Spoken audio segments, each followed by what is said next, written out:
तुम्हारे कहने का अर्थ यह है कि व्योमासुर मारा जा चुका है और वो बालक अब भी जीवित है। हाँ महाराज, मैंने गोप बालकों को कहते सुना था कि कृष्ण ने छलिया को मोक्ष दे दिया है, पर वृंदावन सुरक्षित नहीं है महाराज। वो एक बहुत बड़ी समस्या से जूझ रहे हैं। कैसी समस्या?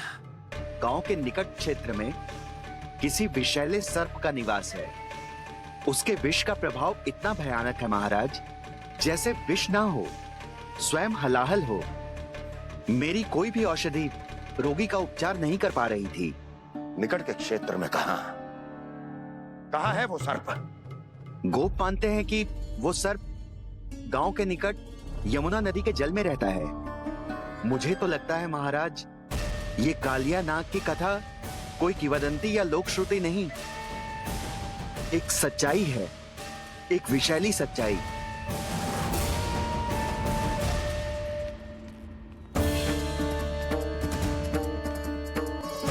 कालिया का सामना करने का समय आ गया है, पर उससे पहले मुझे बुलाना होगा उन्हें।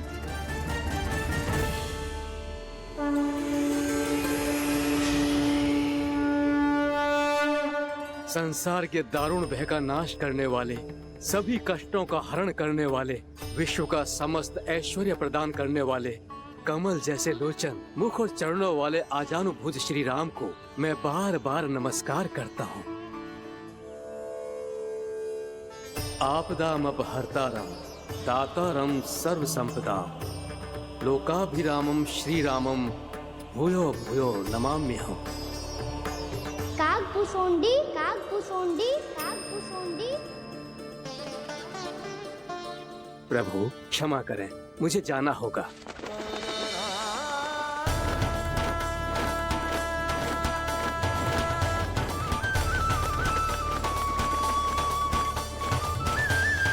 प्रणाम प्रभु।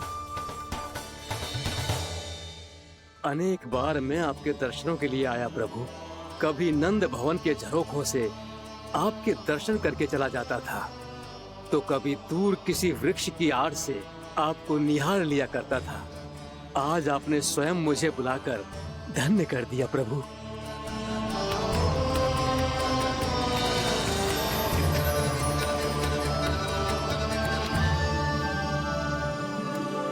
मैंने आपको यहाँ एक विशेष कारण से बुलाया है।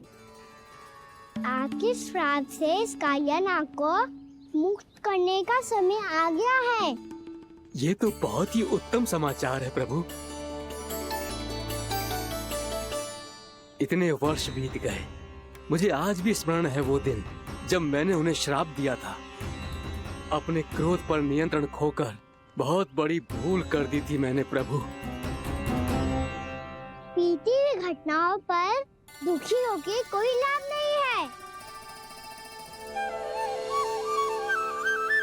हमें भविष्य की ओर देखना होगा।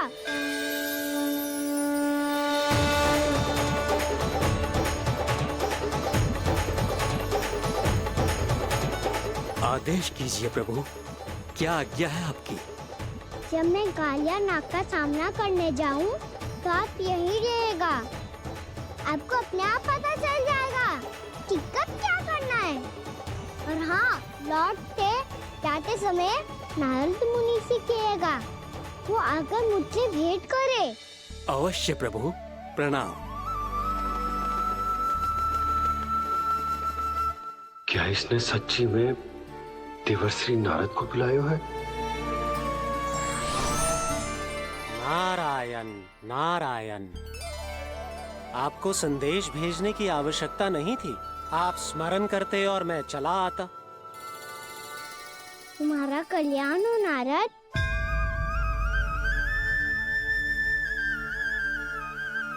मैंने तुम्हें एक विशेष कार्य के लिए बुलाया है।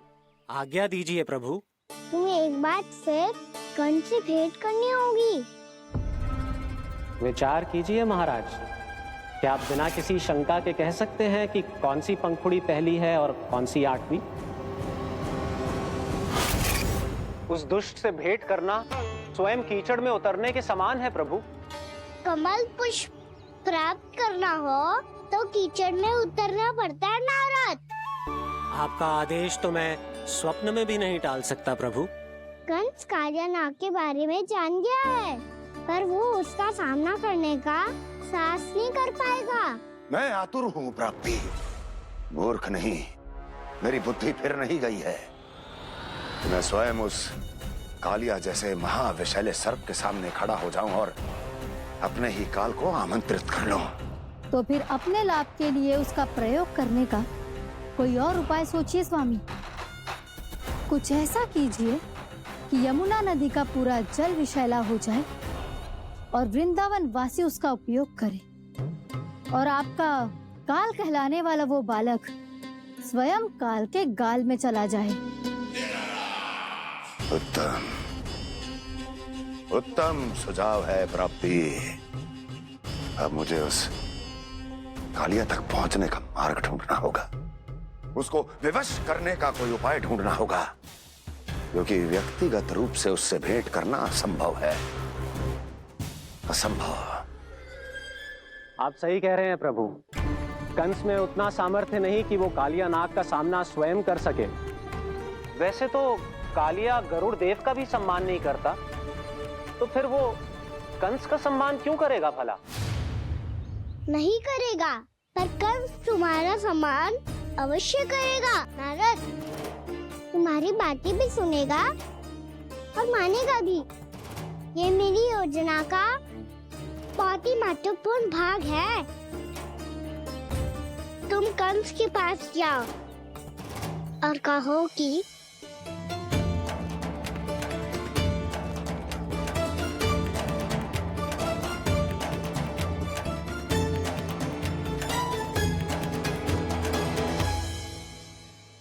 संतान अपने माता पिता को तीर्थ का सौभाग्य दिलाती, और मेरा लल्ला कितना महान कि उसने हमारे घर को ही तीर्थ बना दिया। ऐसा तीर्थ जहां मेरी आंखों के सामने भक्त और भगवान का मिलन हो रहा है। जो आज्ञा प्रभु।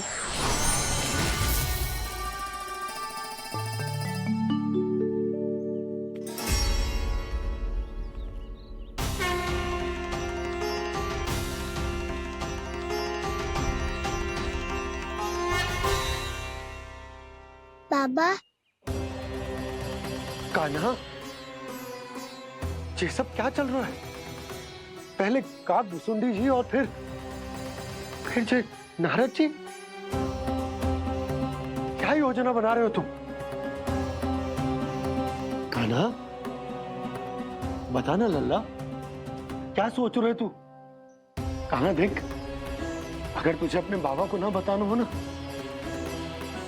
अपने भक्त को बता दे। क्या सोच रहे हो लल्ला? क्या करने वाले हो आप?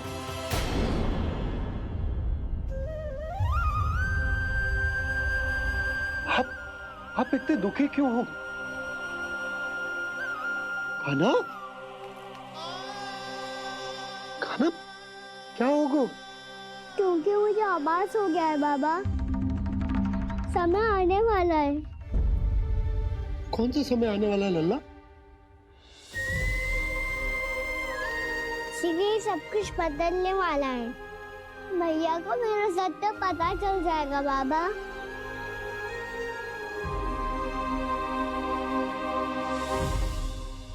पर लल्ला, इसका काग भुसुंडी और कालिया नाग से क्या संबंध है? ऐसा क्या हुआ था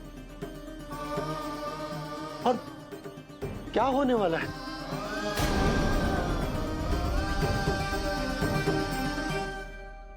जो होने वाला है बाबा, उसका संबंध उससे है जो सैकड़ों वर्ष पहले हुआ था। महर्षि भृगु के एक वंशज थे, वेद शिरोमणि, जो विंध्याचल की पहाड़ियों में साधना कर रहे थे। तभी वहाँ अश्वशिरा नाम के एक दूसरे मुनि आमंत्रण के बिना ही आ गए। कितना सुंदर और शांतिपूर्ण आश्रम है। यहाँ प्रभु की साधना करने में बहुत आनंद आएगा। शीघ्र ही अश्वशिरा मुनि उपस्थिति के कारण होने वाले व्यवधान से बाध्य होकर वेद शिरा मुनि ने अपनी आंखें खोली। कौन हो तुम और यहाँ क्या कर रहे हो? आपके आश्रम में बहुत शांति है मुनिवर। साधना करने के लिए बहुत ही उत्तम स्थान है ये। मैं चाहता हूँ कि मैं भी यहाँ। आप यहाँ साधना करना चाहते हैं, लेकिन इतना भी नहीं जानते कि किसी के आश्रम में प्रवेश करने से पहले उसकी आज्ञा लेनी चाहिए। आप ये भी नहीं जानते कि यदि कोई यज्ञ कर रहा हो तो बिना अनुमति के वहाँ प्रवेश करने से उसकी यज्ञ साधना भंग हो सकती है। आप क्या साधना करेंगे मुनि? आप तो साधना के योग्य ही नहीं हैं। इतना अपमान! एक मुनि के मुख से इतने कड़वे शब्द शोभा नहीं देते।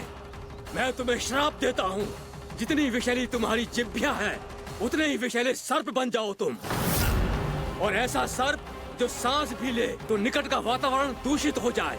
तुम्हारे इस दुस्साहस के लिए मैं तुम्हें श्राप देता हूँ कि तुम अभी इसी क्षण कौवा बन जाओ, और ऐसा कौवा जो कांव कांव करके अनर्गल प्रलाप करता रहे।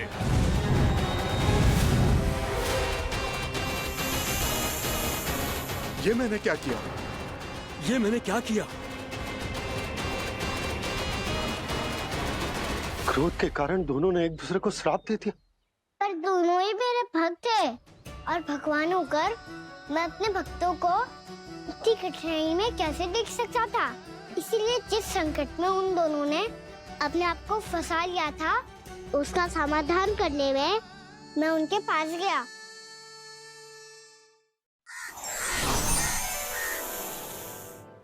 देखिए ना प्रभु, ये क्या हो गया हमसे? हमारी रक्षा कीजिए प्रभु, मार्ग दिखाइए हमें। क्रोध पर नियंत्रण ना होने के कारण आप दोनों ने एक दूसरे को बहुत ही भीषण संकट में डाल दिया है। अब दोनों ही तपस्वी, तप के बल से दिए गए आपके श्राप को लौटाना भी संभव नहीं है। प्रभु कोई तो उपाय होगा, हम आपके शरण में हैं प्रभु। अपराध तो हमसे हुआ है प्रभु, पर अब आपसे ही आशा है। कुछ ऐसा कीजिए भक्त वत्सल, जिससे हम दोनों के श्राप का प्रभाव कुछ कम हो जाए। आप दोनों ही मेरे भक्त हैं, इसलिए आपकी पीड़ा का निवारण करने का एक उपाय है मेरे पास। वेद शिरा मुनि, जब आप कालिया नाग बनेंगे तो आपको मेरे चरणों को अपने शीश पर धारण करने का सौभाग्य मिलेगा। और अश्र शिरा मुनि, आप काग योनि होने के बाद भी आप श्रेष्ठतम ज्ञान और सर्वाधिक यौगिक सिद्धियों के स्वामी होंगे और प्रवचन दिया करेंगे। इसके बाद अश्वशिरा मुनि काक भुसुंडी बन गए, जिन्होंने आगे चलकर स्वयं गरुड़ देव को रामायण सुनाई। और मुनि वेदशिरा महर्षि कश्यप और देवी कत्रियों के पुत्र कालिया नाग बनकर जल में। और अब वही कालिया नाग जमुना जी में, जिनके कारण जानकी के प्राण लगभग चले ही गए थे। अब कालिया नाग को उचित स्थान पर भेजने का समय आ गया है बाबा। पर ये तो अच्छी बात है कान्हा, वेद शिरा मुनि को दिया हुआ तुम्हारा वचन भी पूरा हो जाएगा, जमुना जी की शुद्धि भी हो जाएगी। इस सब के बाद भी तुम दुखी क्यों हो? क्योंकि इसके बाद मैया के सामने मेरा रहस्य खुल जाएगा बाबा।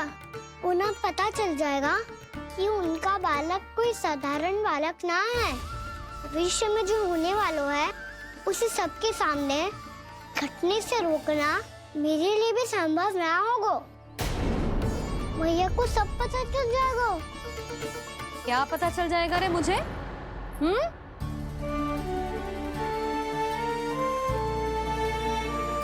यही कि सबसे अधिक प्रेम मैं आपसे ही करता हूँ। अब बस भी कर, चलो भोजन के लिए बुलाने आई थी तुम दोनों को। भूखा थोड़े ना रहने दूंगी अपने लल्ला को, मेरा लल्ला दुर्बल हो जाएगा ना। आप खिलाओगे तो ही खाऊंगा। हाँ ठीक है, मैं ही खिलाऊंगी। अब चल, आओ जी, चल।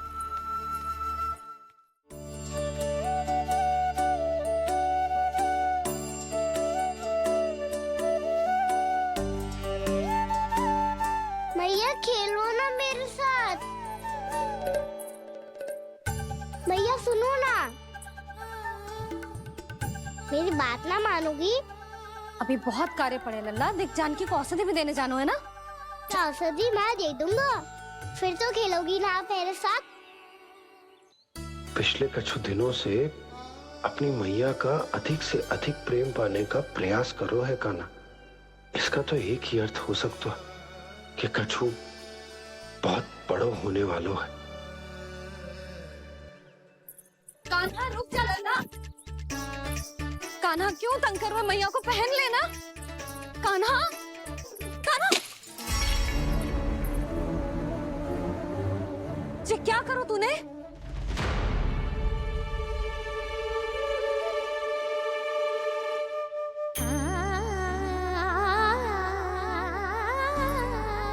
अच्छा ठीक है, अब मुंह लटकाने की आवश्यकता ना है। ये ले।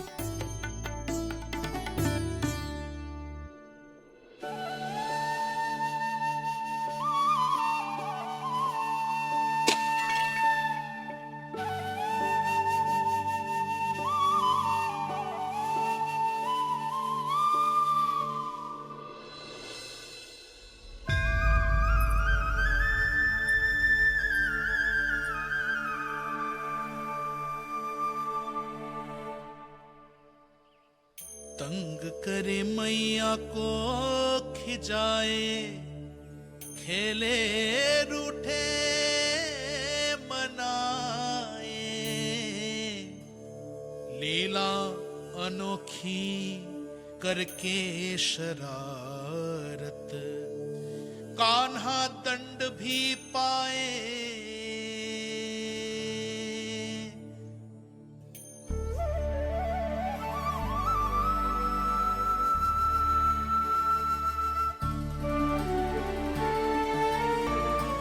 रूठना मनाना, खेलना खिलाना, पहले शरारत करके क्रोध दिलाना और फिर क्षमा मांग लेना, ये सब जानबूझकर कर रहे है कान्हा। जैसे जीवन भर के लिए अपनी मैया की ममता को अपने हृदय में समेट कर रखना चाहते हो। कैसे कैसे करूं उस कालिया से मित्रता, कैसे करूं उसका उपयोग?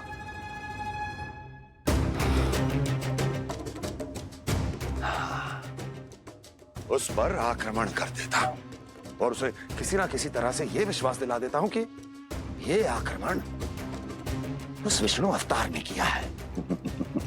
फिर वो क्रोध में आकर सारे वृंदावन वासियों को अपने विष से समाप्त कर देगा। उचित है, ये उचित है। नारायण हरि, नारायण हरि।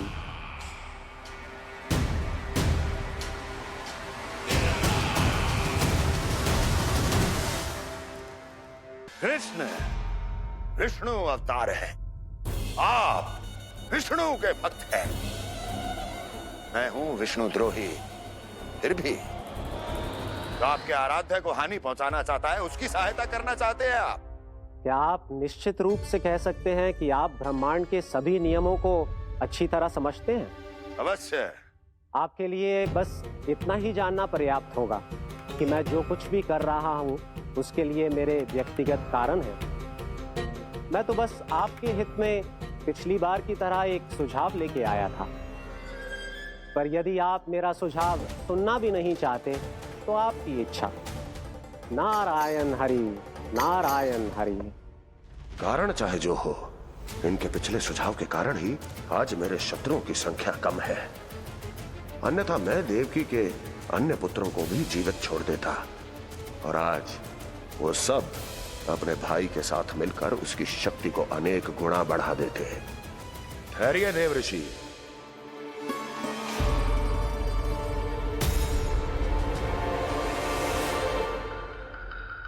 बताइए, क्या सुझाव है आपके पास? मेरे सुझाव का नाम है कालिया नाग।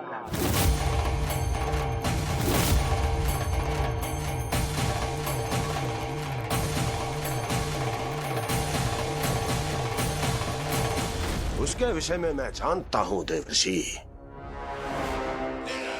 तो समस्या यह है कि मैं स्वयं उससे मिलने नहीं जा सकता, उससे भेंट नहीं कर सकता, उस कृष्ण की हत्या के लिए उसको वृंदावन जाने के लिए तैयार नहीं कर सकता।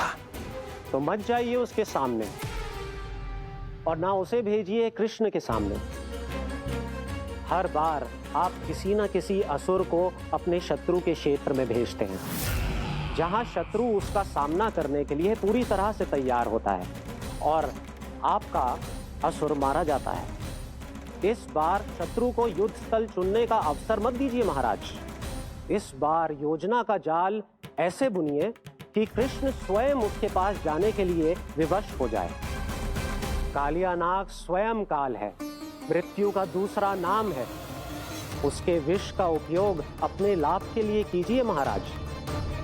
वैसे कालिया के विष की अधिकता का अनुमान तो होगा ही आपको।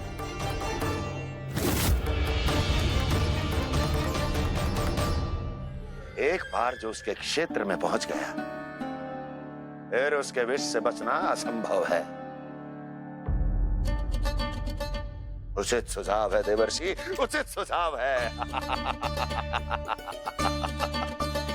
देवर्षि, उस छलिया विष्णु की भक्ति करते करते आप भी उसके रंग ढंग सीख गए हैं। उचित है, उचित है।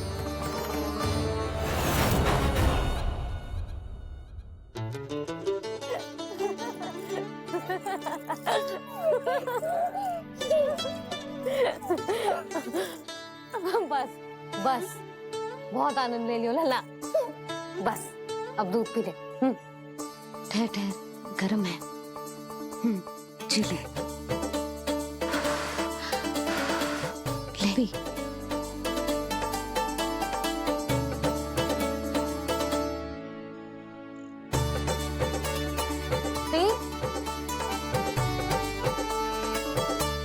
मैं ना होती तो ना जाने क्या होता तेरा।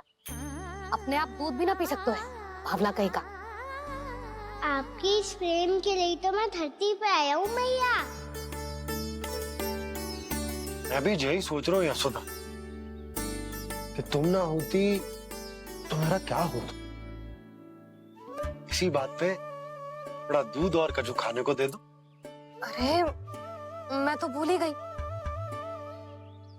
तनिक ठहर जाओ जी, दूध पी लेना तो आपके लिए भी कछु ले आती हूँ।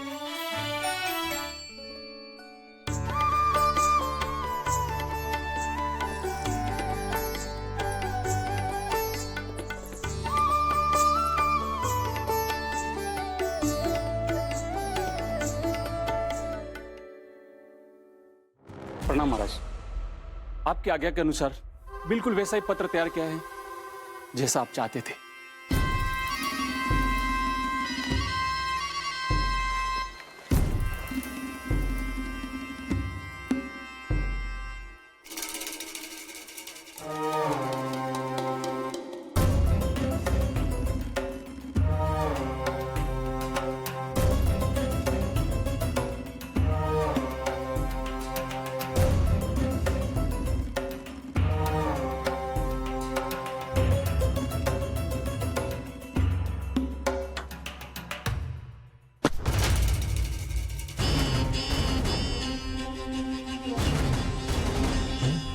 कृष्ण जन्म से लेकर आज तक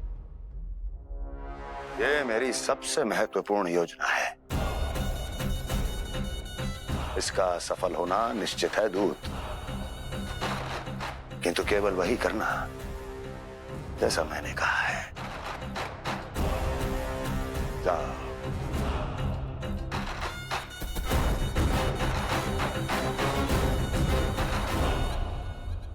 कान्हा,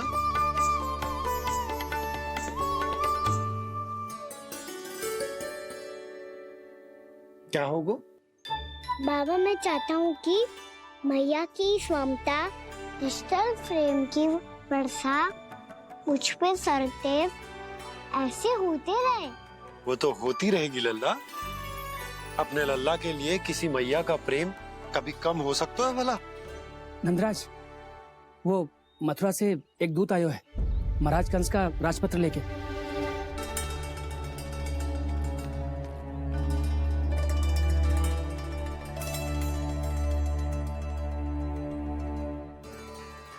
कान्हा, अब क्या करने वाला है? तेरे बाबा कहाँ गए? हाँ? कंस मामा का खेल आरंभ हो गया है, पर मैया वो सब सुनेगी तो व्यर्थ चिंतित हो जाएगी। बस थोड़ा बाहर गया मैया, कछु खा लिए से। बाहर इस समय? मैया क्या होगा? मैया देखो ना, पीठ पे कछु हो रहा है। मेरा हाथ ना पहुंचो, आप करो ना। यहाँ? क्षमा करना मैया, पर अभी बाबा को ही संभालने दो ये सब। कहिए, क्या संदेश लाए हैं आप? नहीं नंदराज, नहीं। महाराज कंस का आदेश है कि ये संदेश सभी गांव वालों के साथ ही पढ़ा जाए। ठीक है, मैं गांव वालों के सामने पढ़ दूंगा, पर मुझे तो दीजिए पढ़ने के लिए। महाराज की आज्ञा का पालन करना आपके लिए भी आवश्यक है नंदराज। सभी गांव वासियों की सभा बुलाइए। बंसी, सभी गांव वालों की सभा बुलाओ। राजपत्र में ऐसा क्या संदेश भेजो है कंस ने? अब मेरे पत्र को पढ़कर सब भौचक के रह जाएंगे। और वो कृष्ण, उस कृष्ण के पांव के नीचे से तो भूमि खिसक जाएगी, आकाश फट पड़ेगा, बिजलियां गिर जाएंगी। प्राप्ति, ओ प्राप्ति, कंस का पत्र। स्वयं को बहुत अधिक शक्तिशाली समझता है ना वो। अब देखता हूं कैसे वो इस महासंकट का सामना करता है। वो कृष्ण, वो अपनी मृत्यु स्वयं चुनेगा या मृत्यु की वेदी पर चढ़ा देगा। प्रिय वृंदावन वासियों को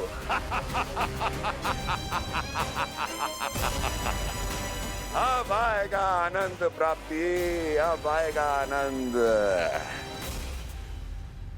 सबको इकट्ठा करवा के ही पढ़वाएगो। अवश्य ही कोई विशेष संदेश दिया होगा कंस ने। मैं भी यही सोच रही हूँ सुलक्षणा जी, कछु ना कछु तो विशेष है, और जे हो क्या सकता है?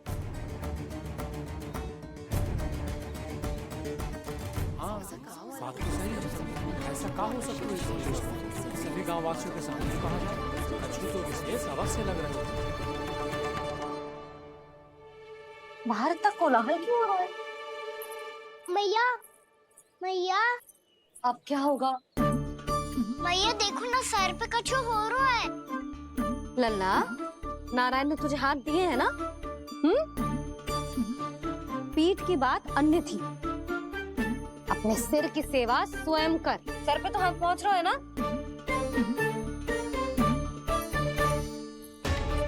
मैया सुनो ना, मैया देखो ना, तीव्र कर कछु हो रहा है। मैया देखो ना, तीव्र कछु हो रहा है।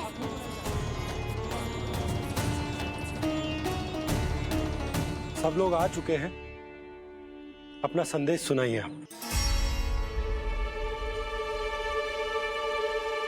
गोपराज नंद और सभी वृंदावन वासियों को सूचित किया जाता है कि मथुरा अधिपति और आप सभी के महाराज कंस ने कल सुबह भव्य पूजा का आयोजन किया है। इसके लिए राज्य को वृंदावन के क्षेत्र के निकट यमुना नदी के मध्य में खिलने वाले 1 कोटि कमल के पुष्पों की आवश्यकता है। इसीलिए आप सभी को यह आदेश दिया जाता है कि ये सभी कमल के पुष्प प्रथम पहर से पहले राजसभा में पहुंचा दिए जाए।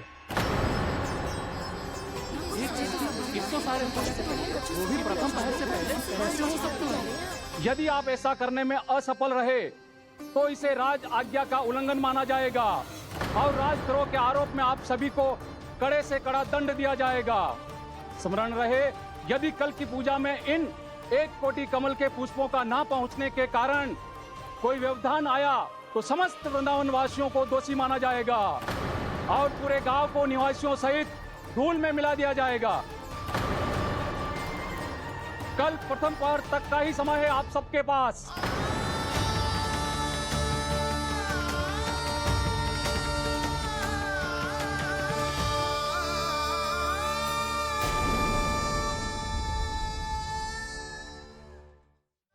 1 कोटि कमल पुष्प, वो भी कल प्रथम प्रहर में? ऐसे कैसे संभव है? और कोई साधारण पुष्प ना, यमुना नदी के मध्य खिलने वाले विशेष कमल के फूल चाहिए उन्हें। लेकिन यमुना नदी में तो कालिया नाग ने विष घोल के रखा है, तो फिर कैसे हो पाएगा? यह संभव है। हमारी मृत्यु का संदेश भेजा राजा कंस ने। सदैव की भांति इस समस्या पर भी गांव के बड़े ही विचार करेंगे।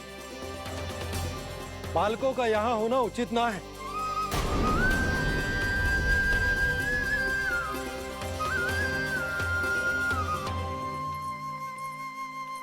लल्ला ले, जे गेंद ले, जा अपने सखाओं के साथ खेल। सुबह उज्जवल, मधुमंगल वसंता, देखो भैया ने क्या दिया है। चलो खेलें, बहुत आनंद आएगा आज।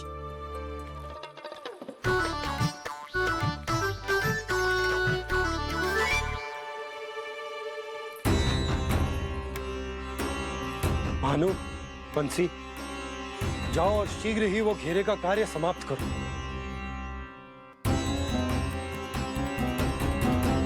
पर कछु ना कछु तो करना पड़ेगा ना। पर हम कर ही क्या सकते हैं? पुष्प लाने को और कोई उपाय है भी तो ना। मैं चला जाऊंगा जमुना जी में। वैसे भी मेरे जीवन के कितने दिन शेष बचे हैं। गांव के लिए, समाज के लिए कुछ करके मरूं, तभी तो शांति मिलेगी। ना काका, यदि आप उस विषैले जल में छलांग लगा भी दोगे, किंतु 1 कोटि कमल पुष्प एकत्रित कर पाना आपके लिए संभव ना है। इससे अच्छा है कि मैं चला जाऊं। यदि मैं मर भी गया तो मेरे पीछे रोने वाला कोई ना है। किसी को कहीं जाने की आवश्यकता ना है।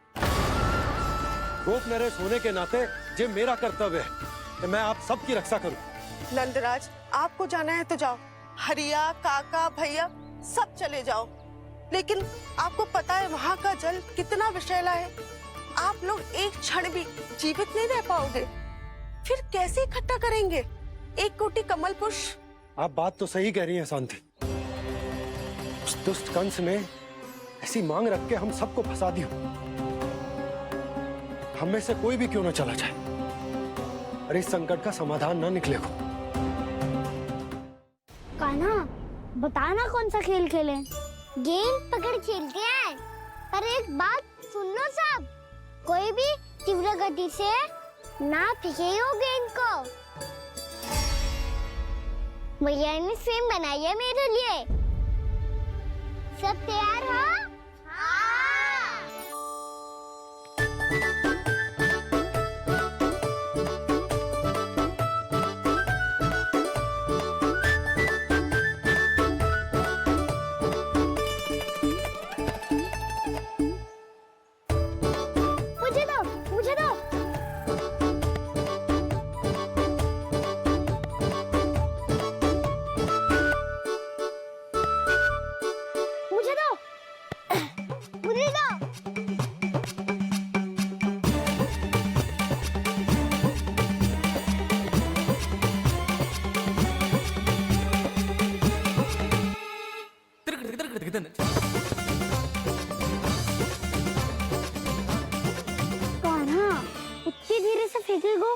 तो कैसे आनंद आएगा? थोड़ा बल लगा के फेंक। हाँ कान्हा, हम अभी बड़े हो गए हैं, तू अब भी छोटे बालकों की तरह फेंक रहा है।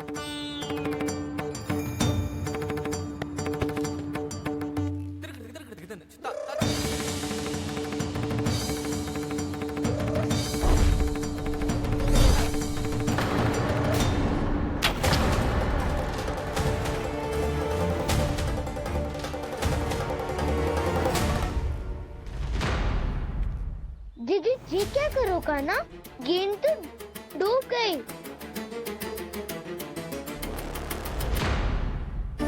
अच्छा, तो ये सब इसकी योजना का भाग था ताकि ये कालिया का सामना कर पाए। तुम सबने तो कही थी तीव्र गति से फेंको। देखो फिकवा दी ना मेरी गेम मुझसे नदी में। अब मुझे जाके लानी पड़ेगी। रुक जा कान्हा, रुक जा कान्हा। जी क्या बोल रहे थे कान्हा? इसमें तो बहुत संकट है। कोई भी संकट मेरी मैया का उपहार खोने से बड़ा ना है। बहुत प्रेम से बना के उन्होंने दी थी। हे नारायण, कोई उपाय समझ में ना आ रहा है। मैया, अब कैसे करेंगे हम अपने गांव की रक्षा? कीड़े पड़ेंगे उस दुष्ट को। यदि उसके कारण किसी के प्राण चले गए तो कौन सा फल मिलेगा उसे इस पूजा का? तुम सही कह रही हो यशोदा। हमारे पास कोई और दूसरा विकल्प भी तो ना है। यदि हमने मथुरा की राज आज्ञा का पालन ना किया तो इसका दुष्परिणाम पूरे गांव को भुगतना पड़ेगा।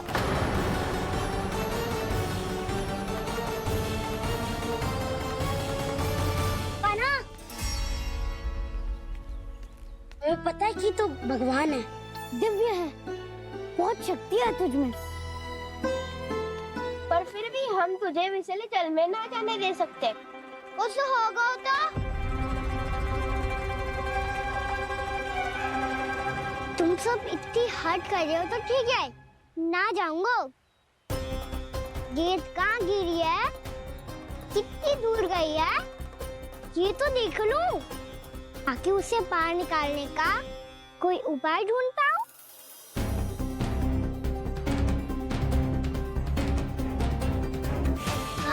हाँ।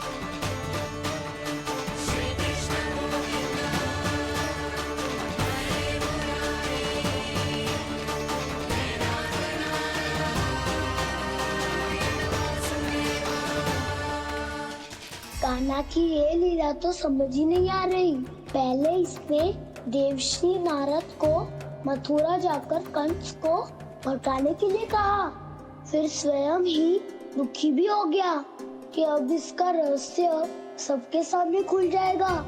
और अभी स्वयं ही तो इसने कहा था कि गेंद बहुत महत्वपूर्ण है, फिर स्वयं ही उसे नदी के विषैले जल में फेंक दिया।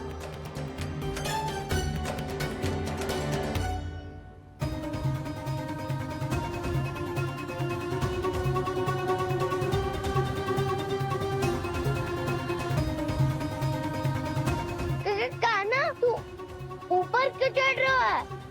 अरे ऊंचाई से देखूंगा तभी तो गेंद दिखेगी।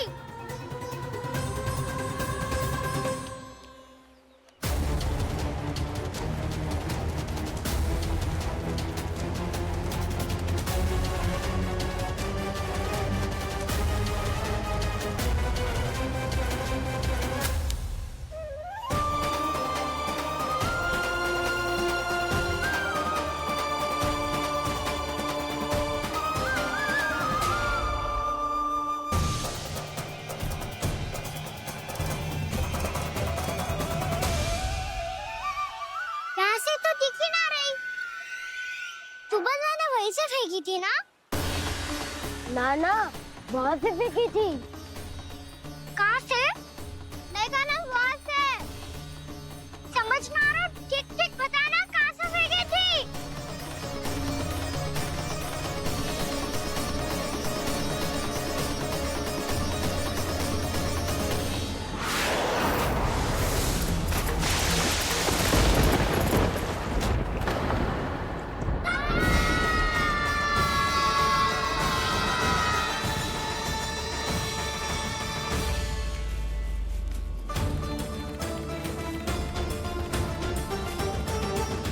कालिया नाग के क्षेत्र में जाकर कोई भी जीवित वापस ना लौट सको।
कालिया नाग तो उसे देखते ही निकल जाएगा।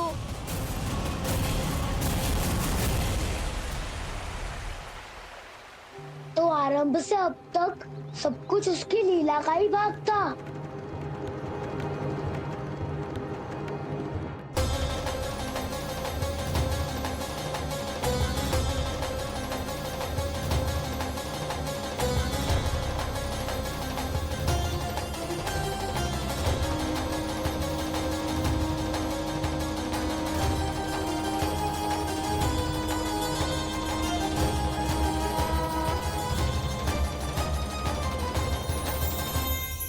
इतना सुंदर रूप, मन मोहने वाली मुस्कान, अद्भुत तेज और भगवान जैसी दिव्यता।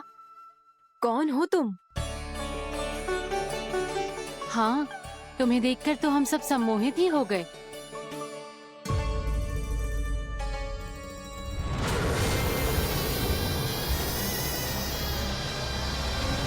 तुम जो भी हो बालक, वापस लौट जाओ। हमारा हृदय तुम्हें ही देखते रहना चाहता है, किंतु यदि हमारे पति जाग गए तो तुम्हें अवश्य हानि पहुंचाएंगे। ये बहुत विषैले है बालक, कालकोट जैसे भयानक। इनके विष से तुम नहीं बच सकोगे। नंदराज, कालिया नाग के विष का प्रभाव बढ़ते ही जा रहा है। पहले 8 कोस तक उसके विष का प्रभाव था, अब तो 1 योजन से अधिक क्षेत्र में फैलो है। जल पीने के प्रयास से अनेक पशु मारे गए हैं और नदी के निकट के वृक्ष और वनस्पति सब नष्ट होने लगे।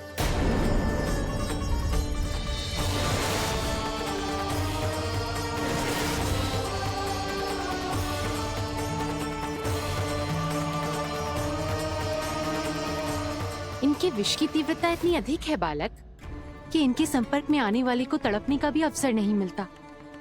इनके विष की अग्नि क्षण भर से भी कम समय में प्राणवायु को जलाकर राख कर देती है।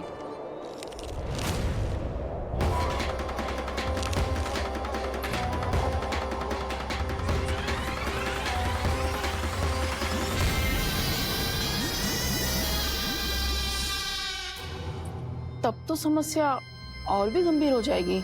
मैंने तो सुनो है कि कालिया नाग कम से कम 2 योजन लंबा है, सैकड़ों फन है उसके।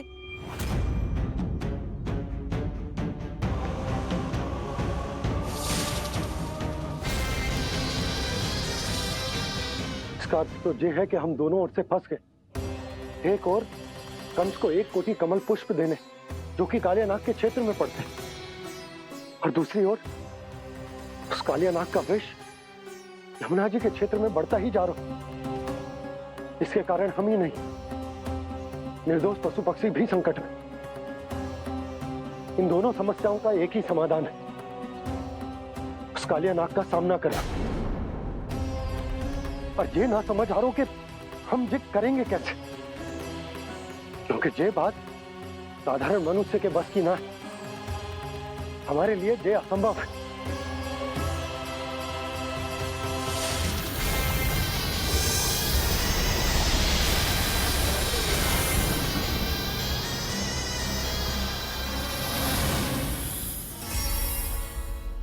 अब तो तुमने अपनी आंखों से भी देख लिया बालक, ये कितने विषैले हैं। नींद में भी विष उगलते हैं। इससे पहले कि तुम्हें कुछ हो जाए, चले जाओ यहाँ से, मान लो हमारी बात। आप सब मुझे जानती भी नहीं और फिर भी मेरी इतनी चिंता कर रही हैं आप। माँ की ममता भेदभाव नहीं जानती। तुम भी किसी के पुत्र हो और हम सब भी माँ हैं। एक माँ को हर बालक में अपनी ही संतान दिखाई देती है, इसलिए हम तुमसे विनती करते हैं, वापस चले जाओ, बचा लो अपने प्राण। मेरी चिंता मत कीजिए, मुझे कुछ नहीं होगा। होगा, अनर्थ होगा यदि ये उठ गए तो।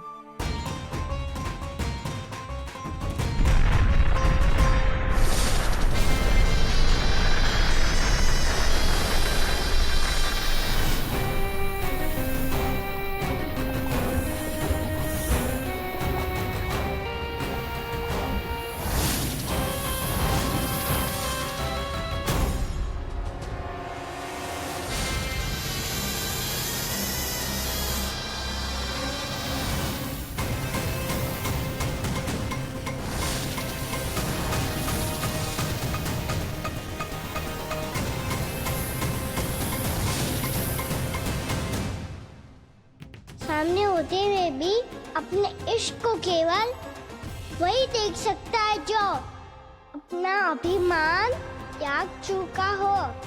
पर पूर्व जन्म में मेरा भक्त होने के नाते मेरा सत्य स्वरूप देख पाने में मुझे इसकी सहायता करनी चाहिए।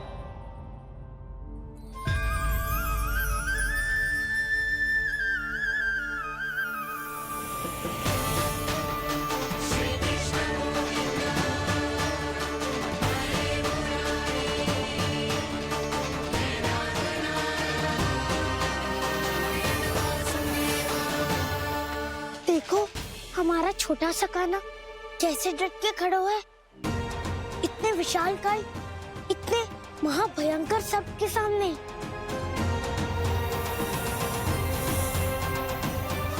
ये कोई भगवान नहीं है जो इसके सामने हाथ जोड़ रही हो तुम सब।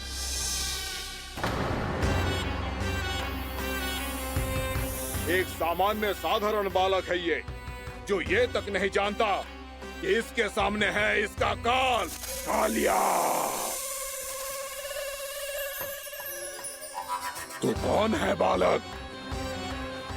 मेरे इतने निकट आकर भी तू जीवित कैसे है? मेरी नहीं, अपनी चिंता करो कालिया। बहुत मनमानी कर ली तुमने। अब बस मैं तुम्हें रोकना हूँ। अब बस मैं तुम्हें रोकना हूँ। मैं तुम्हें रोकना हूँ। बित्ते भर का है तू, मेरे विष के बारे में जानता ही क्या है? और कहता है मुझे रोकने आया है। किससे? किससे रोकना चाहता है तू मुझे? मुझे क्रोध दिलाने की भूल मत कर बालक। अपनी फुंकार से ही तेरी इस मुस्कुराहट को अंतिम मुस्कुराहट बना सकता हूँ मैं। शीघ्र बता, कौन है तू और किसने भेजा है तुझे? तुम्हें आवाज दी है कि अपनी पुकारों से तुम कितना विष भूल चुके हो। पवित्र यमुना नदी को कितना दूषित कर दिया तुमने। और यही नहीं, तुम्हारे कारण निकट के जीव जंतुओं, वृक्ष, वनस्पतियों सबको हानि पहुंच रही है। तो क्या? मुझे उससे क्या? मुझे है आपत्ति है मुझे तुम्हारी इस व्यवहार से, और इसीलिए तुम्हें यहाँ से जाना होगा, यहाँ से जाना होगा।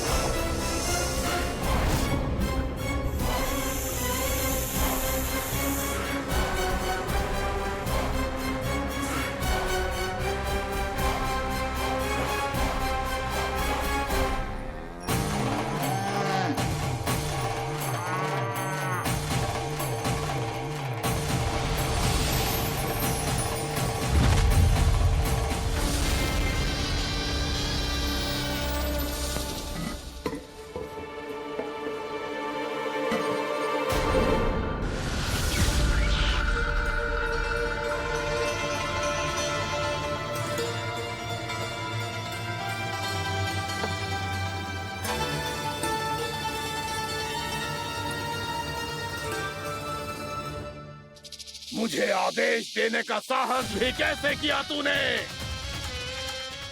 इस क्षेत्र को मैंने अपना राज्य बनाया है, मेरा परिवार रहता है यहाँ, और तू मुझे यहाँ से जाने के लिए कह रहा है? हाँ, क्योंकि तुम्हारे यहाँ रहने के कारण अन्य जीवों को हानि हो रही है, और मैं ऐसा नहीं होने दे सकता।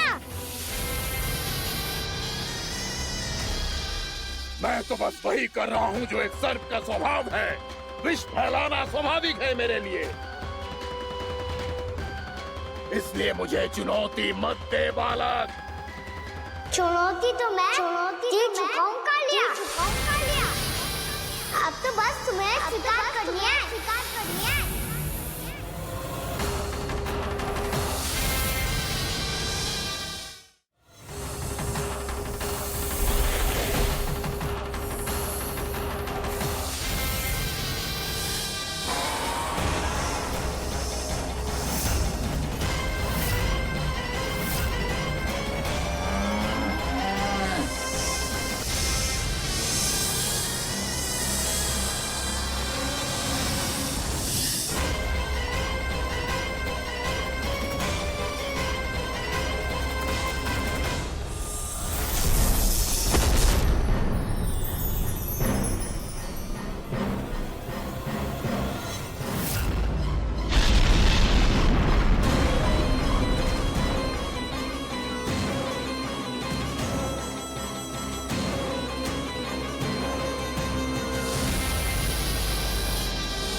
करने दे रहा हूँ।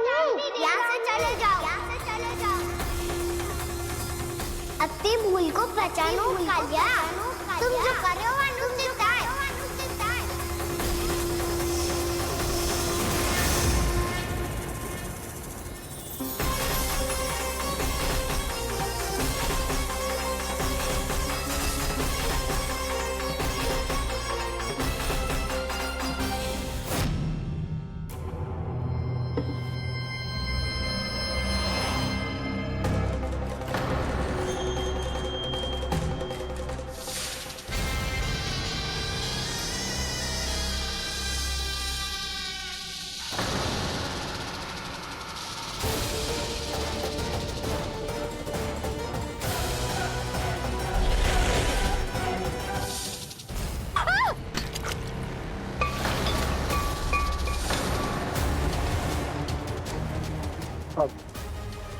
मैं आता हूँ। क्या हो गया सुधा? मुझे आवाज हो रहा है जी, कछु ना कछु गड़बड़ है। यशोदा, जो समस्या हमारे सामने है, हम सभी उसका समाधान खोजने में जुटे। तुम विश्वास करो, मैं कोई ना कोई समाधान अवश्य ढूंढ लूंगा। हम कैसे भी करके वो कमल के पुष्प उस कंस तक पहुंचा देंगे। नाना, समस्या उससे कहीं अधिक है, उससे कहीं अधिक बड़ी, उससे कहीं अधिक भयानक है।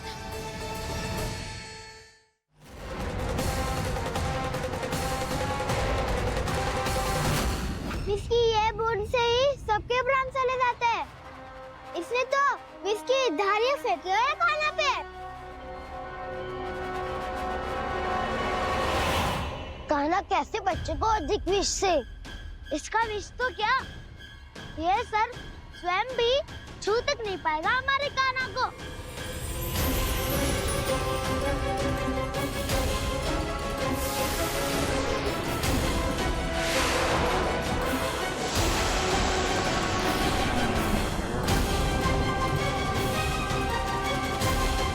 तुम्हारे सखा को, मेरे भाई को कोई हानि नहीं पहुंचा पाएगा। ये कान्हा का सत्य चाहे जो हो बलराम, पर अभी तो जो एक बालक ही है ना। देखो कैसे विष के कारण स्थिर हो गया है।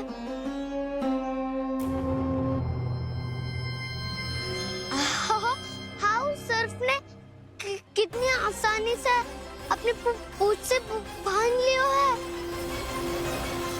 मुझे यहाँ से भगाना चाहता था ना तू? अब मैं तुझे दिखाऊंगा अपना सामर्थ्य। ये मूर्ख किसे बांधना चाहता है अपनी पूंछ में? उन्हें जिनका विस्तार सारे ब्रह्मांड में है, या उन्हें जो स्वयं अनंत है? पर देवराज, प्रभु ऐसा करने ही क्यों दे रहे हैं कालिया को? आप सब भूल रहे हैं देवगण। कालिया पूर्व जन्म में प्रभु का बहुत बड़ा भक्त था। उसी भक्ति का फल मिल रहा है अब इसे। वैसे भी भक्तों के मन का भाव सबल हो तो भगवान तो सहज ही बंध जाते हैं।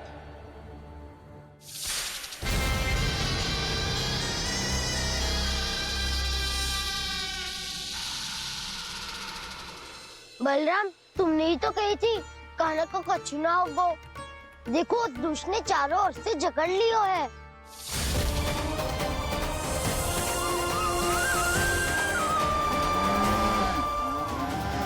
जी, क्या कह रही हो तुम? सुधा जी, क्या हुआ? घबरा क्यों रही हो आप? सुलक्षणा, मुझे आभास हो रहा है कुछ बहुत बड़ी अनहोनी हो गई है। नंदराज, नंदराज, नंदराज!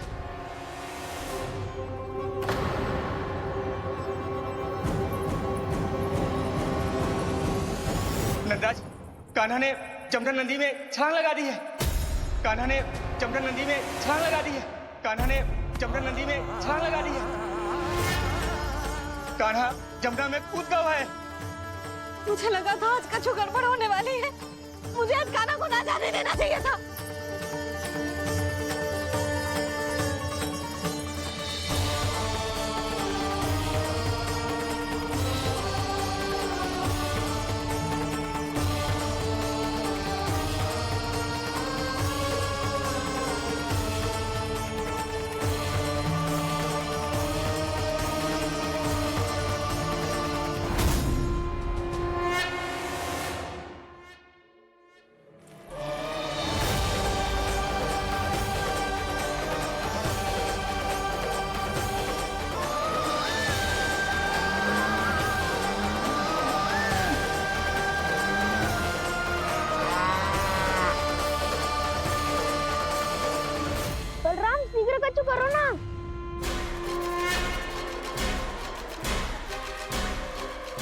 कुछ भी करो पर कान्हा को बचाओ। नाग बहुत भयंकर है, कान्हा अकेले ना संभाल पाएगा इसे।